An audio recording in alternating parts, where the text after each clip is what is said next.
Restaurant workers, what's the pettiest thing you've done to a rude customer that they never even noticed? I was working the dinner shift at Blackwood Steakhouse when Bryce walked in. Silk tie, designer watch, the kind of guy who snaps his fingers at servers. He demanded our best table, even though he didn't have a reservation. When I politely explained we were booked solid, he leaned across the hostess stand. "Do you know who I am?" he hissed. "I'm closing a $1 million deal tonight." Move, someone. I recognized him from the local business journal. Real estate developer who'd been tearing down historic buildings to build luxury condos nobody could afford. He'd destroyed my grandfather's old barbershop last month. I smiled sweetly and seated him at table 12, right next to the kitchen doors. Every time the servers pushed through with steaming plates, a blast of hot air hit his table. The constant traffic made conversation impossible. His date kept fanning herself with the wine menu while Bryce tried to shout over the clattering dishes. But that wasn't enough. When I took his order, he grabbed my wrist. "Make sure the chef knows this steak better be perfect. I've had servers fired for less." I nodded respectfully, then headed to the kitchen. Our head cook, Diego, had worked here 15 years. His family owned the apartment building Bryce had bought and demolished 6 months ago, forcing them to move across town. When I told Diego who was at table 12, his eyes darkened. "The $40 ribeye?" Diego asked. "Medium rare," I confirmed.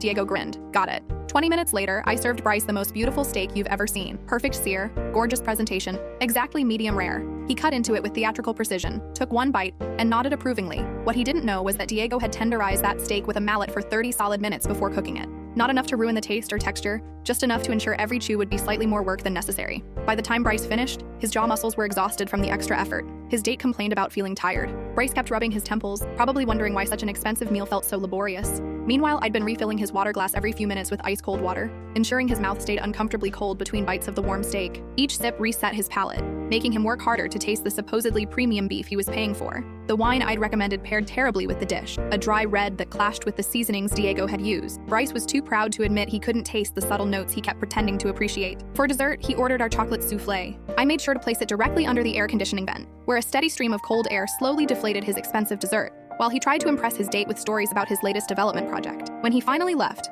Bryce had spent over $300 on a meal that required him to work for every bite, left him oddly unsatisfied, and gave him a tension headache that would last for hours. He even tipped well, convinced the service had been exceptional. 6 months later, his development company went bankrupt after a series of failed projects. The stress, his investors said, had clearly gotten to him. He'd been making poor decisions, seeming distracted and exhausted during crucial meetings. I still work at Blackwoods. Every time I see his empty office building downtown, I smile and think about that perfectly imperfect steak.